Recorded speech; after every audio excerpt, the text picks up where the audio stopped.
Hello friends, welcome back to this channel. दोस्तों, इस video में वोडाफोन आइडिया के लिए हम लोग बात करेंगे। देखिए, आगे बढ़ने उससे पहले आपसे रिक्वेस्ट करना चाहूँगा कि अगर आप डीमैट अकाउंट या ट्रेडिंग अकाउंट ओपन कराना चाहते हैं, डिस्क्रिप्शन बॉक्स में एक लिंक आपके लिए ड्रॉप किया गया है। और दूसरी चीज़ कि अगर आप चैनल को फर्स्ट टाइम देख रहे हैं, सब्सक्राइब जरूर से कर लीजिएगा और बेल आइकन को जरूर दबाइएगा। दोस्तों, वोडाफोन आइडिया लिमिटेड के लिए, जैसा कि आपको मैंने कल बताया था, भारत सरकार यानी गवर्नमेंट ऑफ इंडिया मर्जर की जो बात थी, मर्जर की जो लोगों के मन में एक क्वेश्चन मार्क था कि सरकार जो है वोडाफोन आइडिया को बीएसएनएल और एमटीएनएल के साथ मर्ज कर सकती है। इस बात को क्लैरिफाई कर दिया गया है सरकार के ऑफिशियल स्टेटमेंट के द्वारा नहीं, बल्कि लोग जो उसके अंदर क्लोज सोर्सेज होते हैं उनसे कुछ पता चला था, जो कि मैंने आपको बताया था कि सरकार इसके फेवर में नहीं है। तो ये एक कहीं ना कहीं पॉजिटिवली लोगों ने इसको देखा। इसके अलावा दोस्तों, एक और खबर आ रही है, डिस्कस हम लोग उसको करेंगे, लेकिन अभी की क्या सिचुएशन, अभी के मतलब कि कल क्या हुआ उसको जल्दी से एक बार देख लेते हैं। देखिए, 6.05 के ओपन प्राइस के बाद 6.45 का हाई बनाया और 5.80 का लो, और 47 करोड़ 87,30,436 टोटल वॉल्यूम ट्रेड किया गया और 6.00 के ऊपर बंद हुआ। 15% के आसपास की टोटल डिलीवरी कल के दिन उठाई जाती है।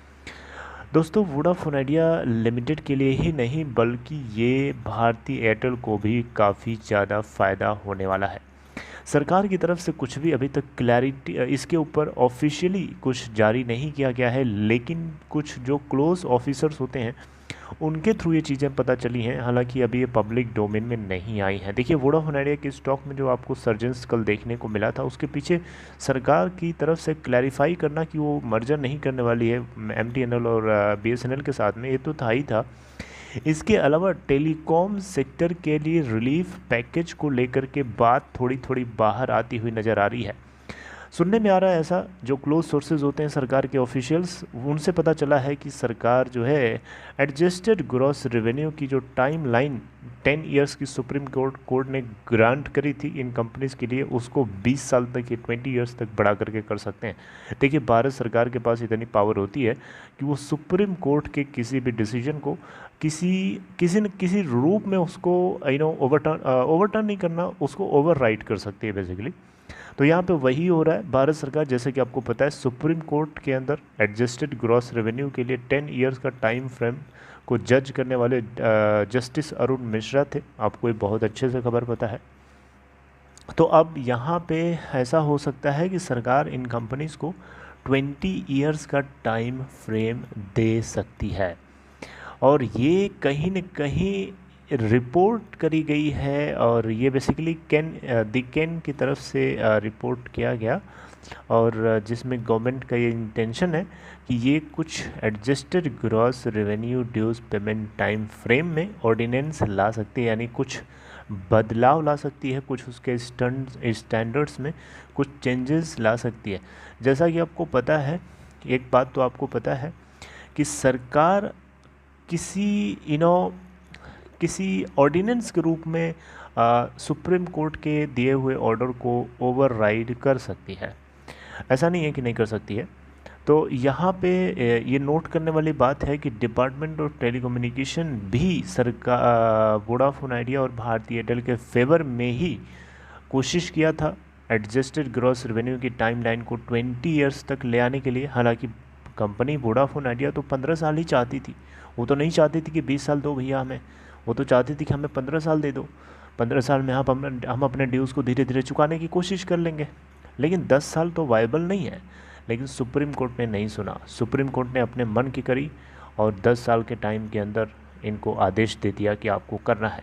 इवन डॉट भी इसके फेवर में नहीं था। डॉट चाहता था 20 ईयर्स, लेकिन डॉट को भी हड़काया गया कि आप ज़्यादा अगर कूदेंगे तो आपको जेल में करवा देंगे। डॉट के ऑफिशियल को इस तरीके से सुप्रीम कोर्ट ने साफ साफ कहा था। मैंने आपको बताया भी था उस समय, अगर आपको याद हो तो। खैर, यहाँ पे अगर ऐसा होता है तो भारती एयरटेल को भी उतना ही फ़ायदा होगा जितना कि वोडाफोन आइडिया लिमिटेड को होने वाला है। देखिए, बिजनेस इनसाइडर्स जो हैं ये सारी बातें लीक करा देते हैं, और इन्हीं चीज़ों के आधार पर आपको मैं बता रहा हूँ। इसके अलावा दोस्तों, एक बात ये भी निकल के आ रही है कि एडजस्टेड ग्रॉस रेवेन्यू के अंदर जो इंटरेस्ट रेट है उसमें भी कुछ रिडक्शन हो सकता है, यानी उसमें भी सरकार कुछ कटौती कर सकती है। लेकिन ये एक ऑप्शन की तरह है, यानी इसमें कोई सर्टेनिटी अभी तक नज़र नहीं आ रही है इस मोमेंट तक ये ऐसा कर सकते हैं। यानी अगर ऐसा होता है that will be much much better for Voda and idea.